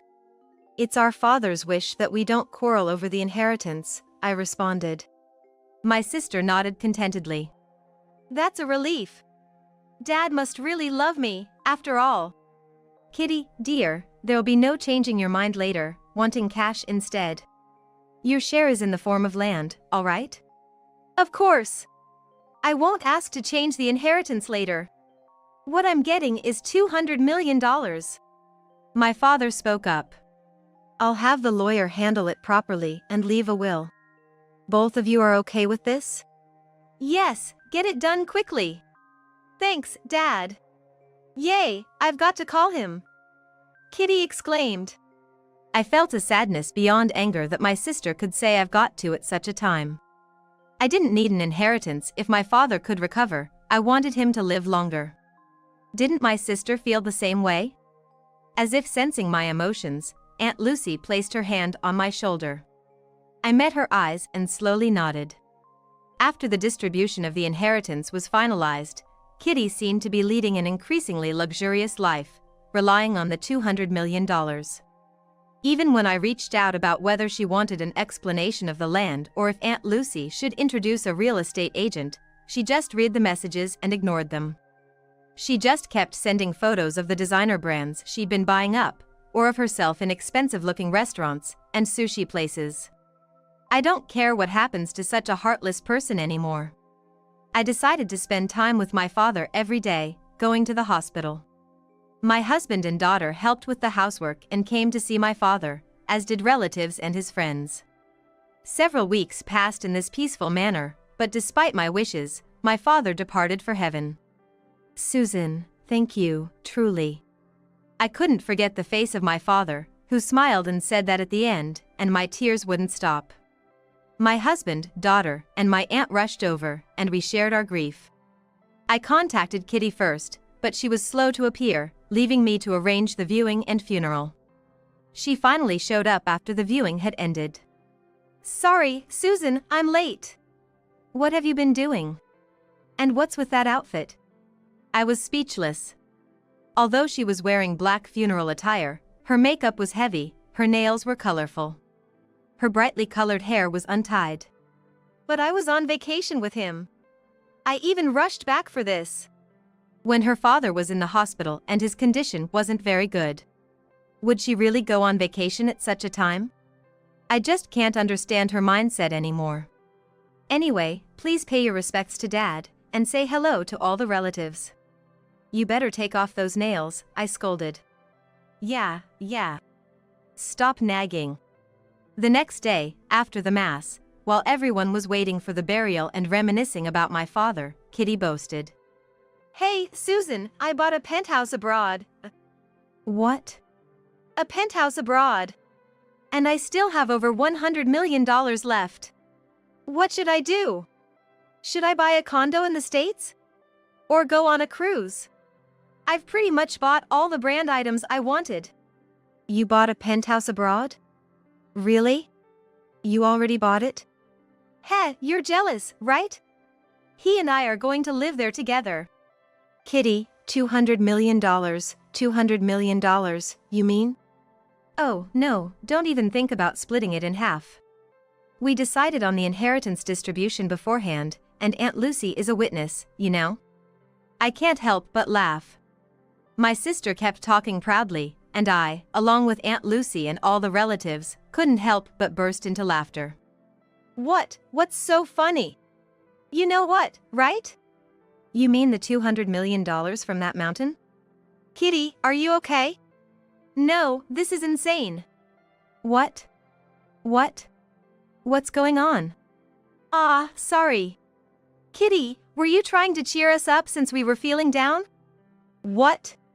You keep saying $200 million, $200 million, but did you actually check? Huh? Check what? You haven't actually received $200 million in cash yet. Your inheritance is the mountain and land. What? So that's going to turn into $200 million. Don't say something crazy just because you're bitter. The funeral's over, so I'm going to turn it into money right away. My headstrong sister seemed to understand nothing. You sure you don't need any help? Aunt Lucy asked. We have to go there at least once, you know. Since it's our hometown, should we show you around? Our last act of kindness was also abruptly rejected by my sister. I don't need it. It's useless to try to get your hands on the leftovers. With that, she left, ignoring the stares of the relatives. My sister, who didn't even see my father's last moments, felt no sadness, and thought only of her inheritance. Divine punishment is coming soon. And a few months later, I got a message from my sister, saying she really wanted to see me. Hey, Susan. It's been a while. How's living abroad? I didn't really understand the inheritance thing, it seems. Inheritance? Oh, the $200 million dream life, right? Did you come to brag about it? I answer coolly. No, that land, it's not selling for $200 million at all. I figured as much. What? I told you from the beginning, the property value was $200 million at the time. What? That was the total valuation of the land at the time. You can only get $200 million by selling it. But the real estate agent says it's not worth anything close to $200 million in this condition. That's obvious. To sell, it has to be in a perfect, well-maintained condition. But even then, selling forest land these days is tough, I hear. What? You need to prevent tree erosion and landslides, and it's a region that's becoming more and more depopulated every year. Plus, if it's not well kept, finding a buyer is next to impossible. Don't joke around. If the land doesn't sell, I still have to pay inheritance tax and property tax. What's going on here? That's just how it is. What about my $200 million? Calm down, take a breath. How can I possibly calm down about this? I never knew this was the situation. No, you normally check when inheriting land, right? It was written in the documents. But the document was so long and I couldn't read all of it. I just signed it so it would be mine right away. Your greed and failure to investigate are to blame. Dad tried to explain that it was hard to manage, and Aunt Lucy said many times she would help deal with the contractor. You ignored them all. But still. What did you come here for? So, I thought, maybe we can talk about the inheritance split again. My sister's face is pale, even though she's smiling. The inheritance is already settled, it's impossible. You made sure of that promise. Wait. You knew it wasn't really $200 million, right? If you knew and didn't tell me, that's fraud. Even though she was the one who wouldn't listen, calling it fraud is quite an accusation. It's no lie. The land was worth $200 million at the time, I swear. We tried to tell you several times. We've got the call and email records to prove it. Who's the one who ignored all that and just kept sending pictures of the extravagant life? Huh? Why not have a reputable dealer take care of maintenance or sale for you now? You could make some money out of it. I've been trying different places these past few months. But everywhere I go, they lie and say it's only worth a few $1,000s, so I turn them down. Oh dear, what a waste. What? Aunt Lucy! At that moment, Aunt Lucy appeared. I called her because you said you were coming today. In those mountains in Nebraska, the burden of management and financial costs outweigh any profits. You must appreciate anyone willing to take it on. What do you mean? I told you repeatedly. Even for me, a local, it took years of pleading with lumber companies, local governments, forestry associations, and folks to finally let go of that land. If it didn't turn out to be a loss, I'd be thankful. Really? No way, that's a lie. Blood drained from Kitty's face. Aunt Lucy's land was much smaller. Dad's land was originally worth $200 million, so we should at least get a few $1,000,000, right? My sister yelled, turning pale. You're still saying that? Aunt Lucy laughed off the comment. Even if there were valuable trees for lumber, we could have made a profit by selling them. But there's nothing like that in those mountains. What? What? I thought about just renouncing the inheritance since it's not worth much money, and the procedure is troublesome. My sister's face lit up at those words. That's right, there's that option. If it's a liability, just renounce it. That mountain, I'll give it up. Then the inheritance my sister got will be half mine. Kitty said, as if she had come up with a brilliant idea, confidently exposing her ignorance. Sorry to burst your bubble, but you only have 3 months from the time decedent died. What? Dad's been gone for nearly 6 months, so it's too late to renounce the inheritance now. What? Besides, if you renounce the inheritance, you give up everything else, too. What you're saying is crazy. So what should I do? I bought a condo overseas. You're on the path to staggering debt repayment. That's terrifying. No. Help me, Susan. No way, darling. Don't be like that. Ask your boyfriend for help. That guy found out the inheritance wasn't gonna be $200 million and he ran away. Now he's gone without a trace. Ugh, I can't believe it. I figured as much. What? My sister, who indulged in luxury, depending on her father's inheritance while he was fighting his illness, and her boyfriend, who'd party around with her. Anyone could have predicted that he would run away if he found out there was no money. You're just like that. You value money more than people, changing your attitude depending on whether you have it or not. I have no intention of forgiving Kitty, who never took care of our father, who never showed gratitude or sorrow towards him. I'm fed up too. My brother waited till the end, believing that Kitty would come. Susan! Aunt Lucy! Please, I'm sorry. The person you need to apologize to isn't me. It's too late. You must have had many chances to realize it when he got sick, when it relapsed. That. Even looking at my sister's pale, tearful face, I didn't feel a shred of sympathy. She brought this on herself. Well then, goodbye. Good luck paying for the luxury you indulged in, counting on the inheritance. I closed the door with a smile. A year later. It seems my sister is working hard to repay her debts. Her ex-boyfriend, who signed as a joint guarantor thinking $200 million would come in, was working hard, too. I was surprised that they found him instantly, though my sister couldn't find him no matter how hard she looked. The two of them are working hard in harsh labor. I wonder how many decades it will take to repay the debt. As for me, I consulted with Aunt Lucy and relatives and built a grand tombstone with my father's inheritance.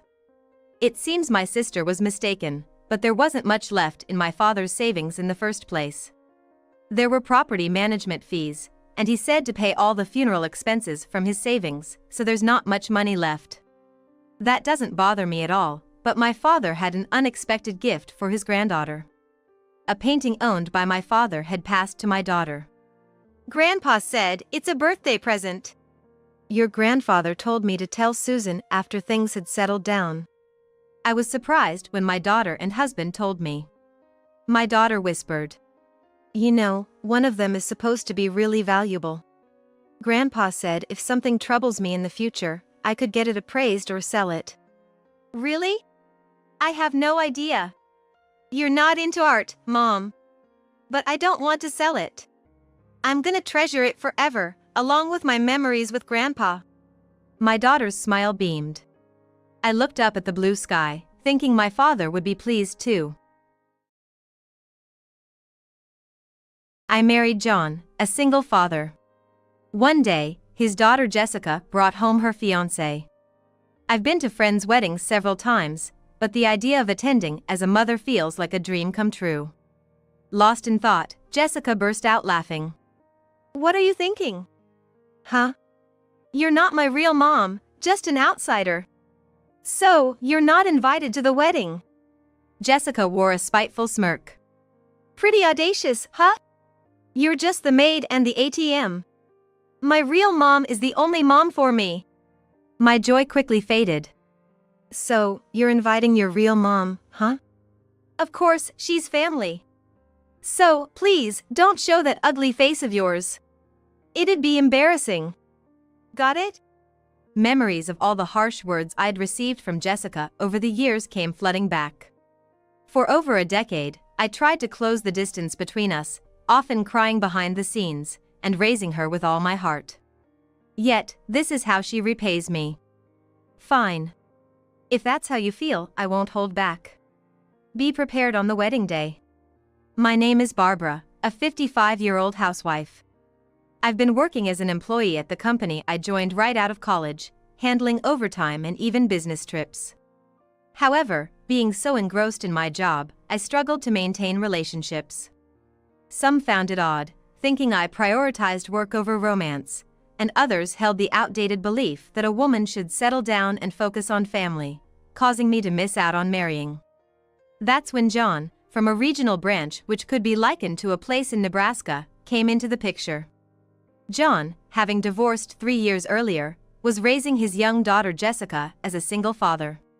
He had been promoted after successfully completing a major project, but he struggled with managing his workload. However, I was drawn to his genuine and honest nature, and as a team leader, I often had his back. A few months later, he confessed his feelings for me over dinner, which was quite a surprise. After all, I was 5 years older than him and not great at romance. Looking flustered, John told me, I thought I was done with marriage. But getting to know you, Barbara, I realized I really want you by my side. Thank you, it means a lot. But how does your daughter feel about this?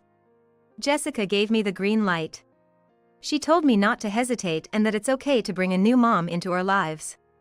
So, in addition to our dates, we spent time together with Jessica. We visited places like aquariums and theme parks, getting to know each other. The following year, we tied the knot. Nice to meet you, Barbara. With an innocent smile, I felt on top of the world. Having given up on marriage and having kids, I never thought I'd become a mother to such a lovely girl. At that time, I was completely unaware of Jessica's personality hidden behind her smile. Jessica looked like a child model, so darn cute. Her refined features didn't much resemble kind-hearted John and seemed to take after her mother, who had divorced. However, whether she inherited her personality from her mother or was spoiled growing up, once we started living together, Jessica quickly revealed her malicious true nature. One minute she'd be in a good mood, the next she'd be upset over the smallest thing. If things didn't go her way, she wouldn't hesitate to complain without considering the feelings of others and would easily lie. For instance, in 5th grade, there was a field trip, so I woke up early to prepare a packed lunch. After getting married, John switched to a part-time job and we divided the housework. While I can cook, planning meals isn't my strong suit. I left the cleaning, shopping, and cooking to John, while I took care of the laundry, ironing, and managed our finances. That time, I took a recipe from John and excitedly packed her favorite meatballs and potato salad. Yet, when she returned, the lunchbox was untouched. Jessica, were you not feeling well? When I asked out of concern, Jessica retorted with a bored expression. I left it 'cause it was gross. Isn't that obvious? John, standing next to her, turned pale. Jessica, Barbara came home at 10 p.m. last night and woke up at 5 a.m. to make that for you. Don't you feel grateful at all? Huh? I don't care. Normally you do all the chores, Dad. Don't act all motherly now. She lifted her chin defiantly and stormed off to her room. I forced a smile and apologized to John. She's in full-blown teenage rebellion. She probably feels like I've stolen her dad away. As she entered middle school, Jessica's attitude worsened. I had a half day off and came for a school visit.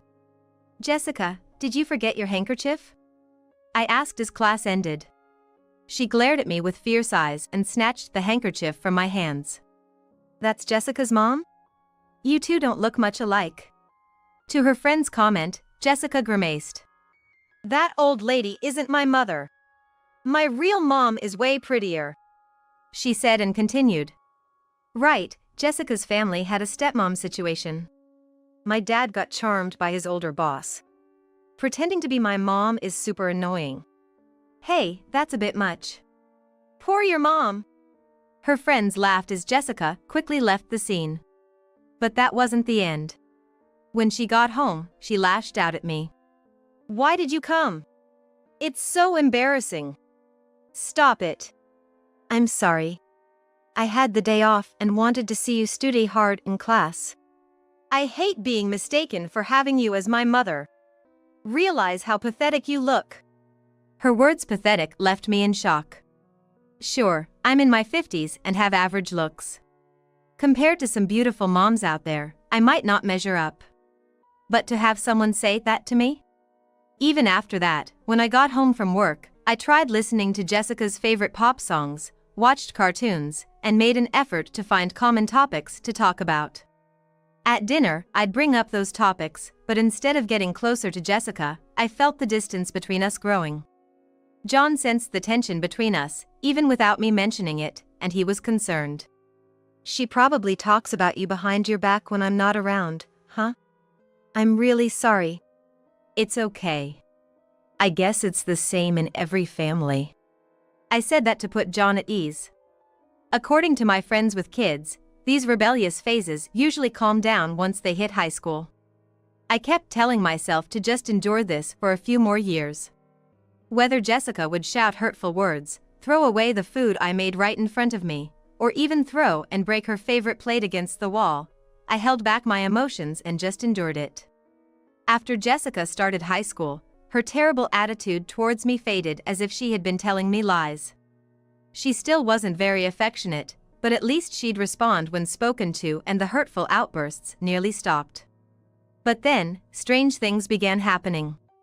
I usually use electronic payments for my daily shopping, but as a backup, I always keep $300 in my wallet. But then I noticed it would decrease by $100. At first, I thought I was mistaken, but when I checked my budgeting app, sure enough, $3,400 was missing every month. John, did you take my money? He looked surprised when I asked. If I borrowed it, I'd tell you right away. Yeah, I know. Sorry for asking. Which meant the only culprit could be Jessica. Jessica, at her own request, had a part-time job and was managing her expenses from that income. After some time, not only cash, but my credit card started getting used without my knowledge as well. Suddenly, on the card statement where I usually see my apartment rent and utility bills, names of clothing brands and bags started showing up. The card and its PIN were stored in a drawer in our chest, so any family member could access it. When I brought this up with John, who is usually calm, seemed distressed and said, "What the heck is she doing?" "Let's wait before getting angry. Jessica's 17.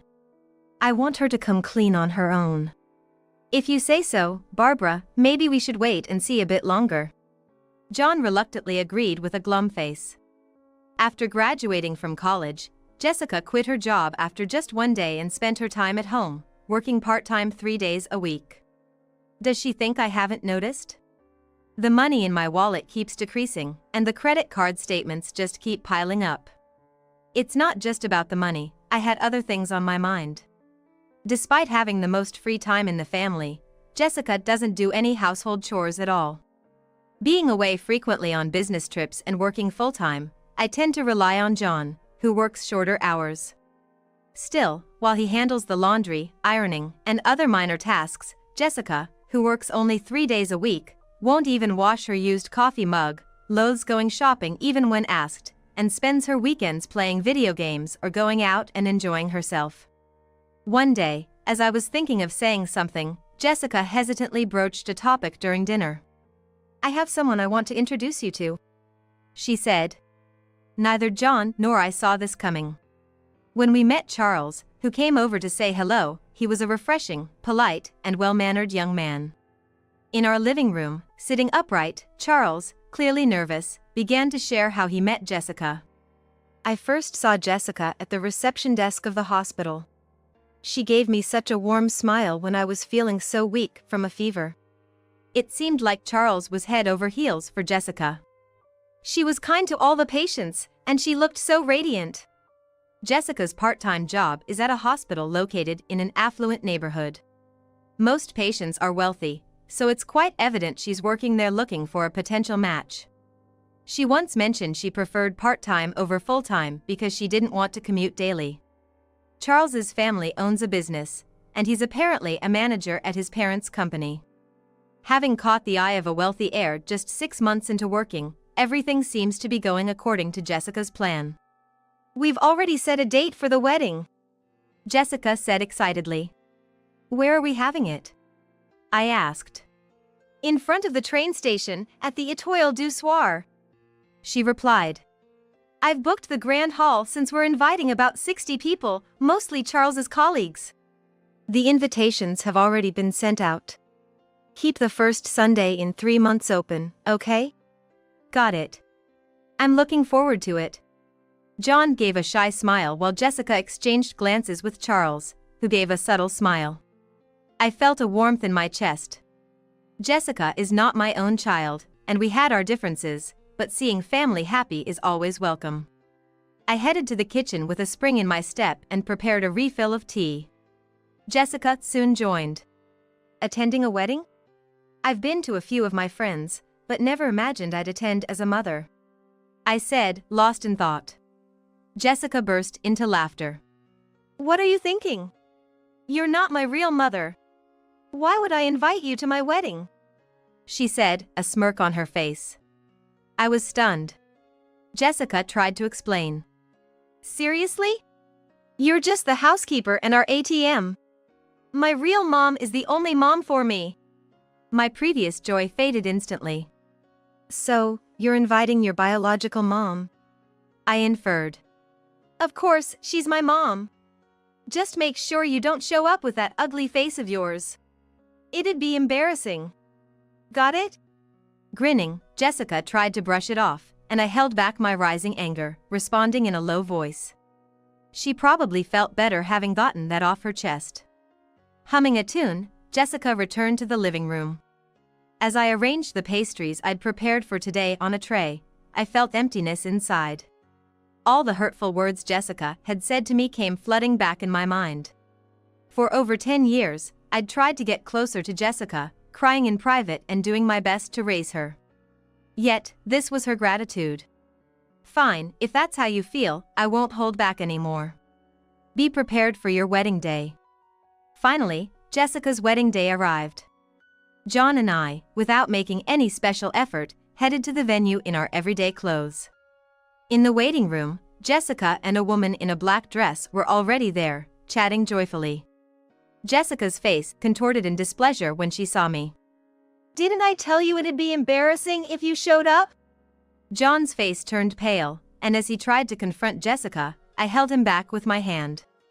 The lady in the dress, with her striking features, looked just like Jessica. She looked me up and down, scoffing. You're not John's new girl, you're his wife, huh? I owe to you for looking after both of them. Yes. Why are you here? John, with a face like he had just bitten into a lemon, was met with Lisa's amused laughter. Oh, a mother can't attend her daughter's wedding?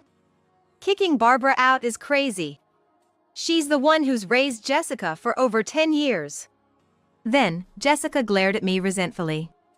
I've never considered someone like her as my mother. Just so you know. Come on, it's a happy day.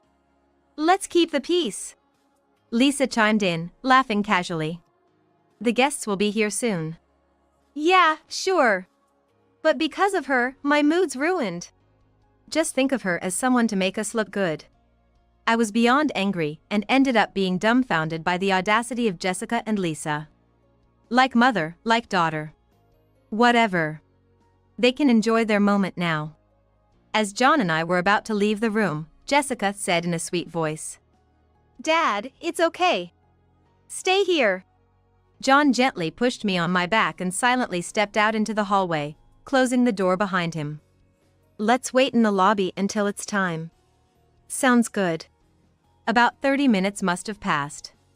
As we were chatting in the lobby, the door to the waiting room burst open, revealing Jessica in a wedding dress. Jessica ran down the hallway, burst out the front door, and after a while, she came back pacing the hallway with an irritated look on her face. Charles! What are you up to?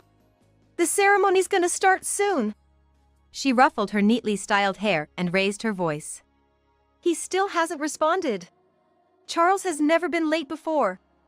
Jessica's face turned pale with anxiety, while Lisa looked on with concern.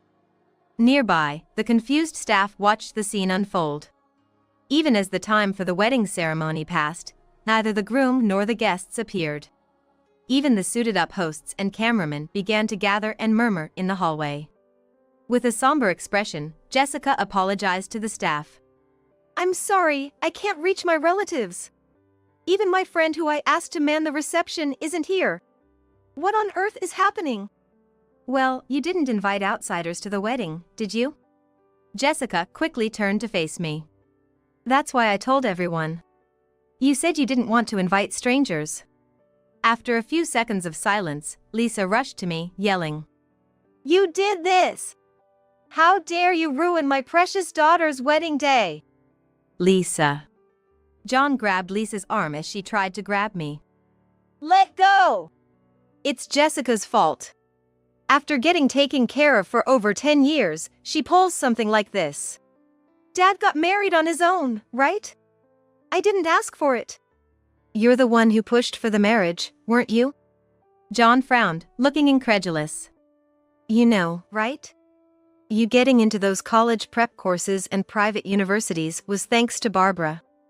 And without taking out student loans like others, haven't you even thanked her once? I knew she was rich when I heard she was the boss, so I pushed for the marriage. Thought she'd have money. Jessica smirked. Because that's all she has going for her. An old hag like her. I see. So you married a plain Jane just for the money? Lisa said with a mocking tone, to which John responded sternly. You're still all about the money, huh? Spending it on another man again? Immediately, Jessica's eyes widened. What? She looked back and forth between Lisa and John, visibly shaken, and asked Lisa. Didn't you struggle because you are frequently sick and couldn't work, making it hard to get by, Mom? Now, my eyes widened in surprise. Considering how Lisa yelled at me just a moment ago, it's hard to believe. Before I realized it, the staff had disappeared. Probably didn't want to get involved in a discussion about family matters. Dad, Mom said she had to cut corners to pay the rent and couldn't even afford a decent meal, so I gave her the money I got from this woman and bought her designer bags on her card so Mom could cash them in, okay? John sighed deeply and gave Lisa a sharp look. Conning your own daughter with lies for money. Typical of you. Well, that's why we split up in the first place. Jessica's eyes grew wide in disbelief and she defended Lisa. Hold on a minute. I heard you two split because of irreconcilable differences. No, your mother took money from my salary, gave it to her lover, and then disappeared. It was only after she contacted me later that I allowed her to see you, after finalizing our divorce. Upon hearing John's explanation, Jessica looked utterly shocked. No way! I'm glad I got to see you today, Lisa. Saved me the trouble of reaching out. Finally identified your lover too, so I am ready to sue you for emotional sufferings you caused me upon breaking up our marriage. Are you out of your mind? It has been years after we got divorced. It's way too late now. Lisa shouted back. I just snorted in amusement. You didn't know? Back during the divorce, if the other party couldn't be identified, you could go back and sue later. Jessica, stunned, approached Lisa with teary eyes. You lied to me. I took money from her thinking I was repaying a debt to Mom. Oh, please. Playing the good girl now? Weren't you selling designer handbags and jewelry online and making a ton? As Lisa scoffed, Jessica shivered. Is that true? Jessica puffed out her cheeks, lost for words. Mom, seriously, stop making me out to be some kind of gold digger. Well, maybe she is. But it's a shame. Even if you made a rich guy fall for you, it's pointless if you can't marry him. You were probably looking forward to living the high life forever. Lisa sighed, and Jessica pursed her lips. It's not over yet. I can simply reschedule another date. I'll cover up this mess and make sure I marry him. Why would I let go of a golden goose I've finally found? Jessica, clenching her fist and yelling determinedly, was interrupted by a door opening silently. A man emerged from the room, and all color drained from Jessica's face. Charles! Jessica, looking pale, was met by Charles's cold gaze. I heard everything. From the part where you yelled at your mom. Everything. Jessica collapsed to her knees. No way! Isn't this too much? Who goes this far? It was probably your doing. As Jessica lashed out at me, John calmly spoke. I thought about it too. How to make Jessica reflect on her actions. I didn't want Charles to regret the marriage, so I thought I'd show him the truth. Charles looked down sadly and nodded. I believed that Jessica wasn't like the other women I've dated, that she wasn't after my money. Seems I was wrong. It's a pity. It's not like that. It was just a surprise, a wedding surprise. Right, Mom? That's right. You're not going to call off the engagement, are you? For some reason, even Lisa looked terrified and started shaking. Jessica, this is a problem. I took out a loan counting on your future husband's money. If the engagement's off, we're in trouble. Mom, are you out of your mind? Jessica was seething with anger. How much are you going to rely on me? If you don't have money, get a job. Don't tell me what to do. Since breaking up with my last boyfriend, you're the only one I can count on. If this guy's no good, find another man quickly and marry him. Someone rich enough to support me.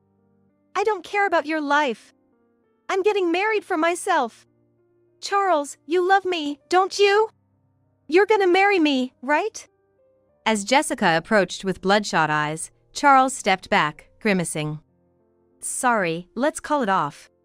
We'll discuss total cost of damages for ruining our engagement through lawyers later. Charles shook off Jessica, who was clinging to him, and fled. Jessica chased him to the parking lot, but seemed to have been driven away. Returning to the entrance, she raged with a demonic look on her face. It's all your fault. I'm gonna sue you for damages. Yeah, right. Ruining my darling daughter's wedding? You really dropped the ball, Barbara. Make it up to Jessica for all the hurt you caused. I had a hand in this too, so Barbara and I will cover it. Jessica, with her face beaming, was taken aback by John's next words. In return, we're gonna bill Jessica for the money she nicked from Barbara's purse and for the card charges she racked up without permission. Makes sense, right? From when she was 16, almost 7 years to last month, she spent about $400 a month. That's $33,600. Together with the card fees, it easily tops $50,000. Yes, indeed. And of course, I'll be charging for all the nasty things you said about me. So, pay up, all right? Fear was evident in Jessica's wide-open eyes as she started to tremble. There's no way I can pay that. Oh, I gave half of it to Mom, so you'll chip in, right? However, Lisa, who'd been backing up Jessica just a while ago, turned her face away in cold rejection. You're the one who said you wanted to help me. Don't make it sound like I took advantage of my own daughter. Well, that's basically what happened. You're gonna pay half. Jessica's voice escalated, and Lisa, looking annoyed, brushed back her long hair. It's impossible. I'm already swamped with paying debts to John and clearing my other debts. I shouldn't have come today.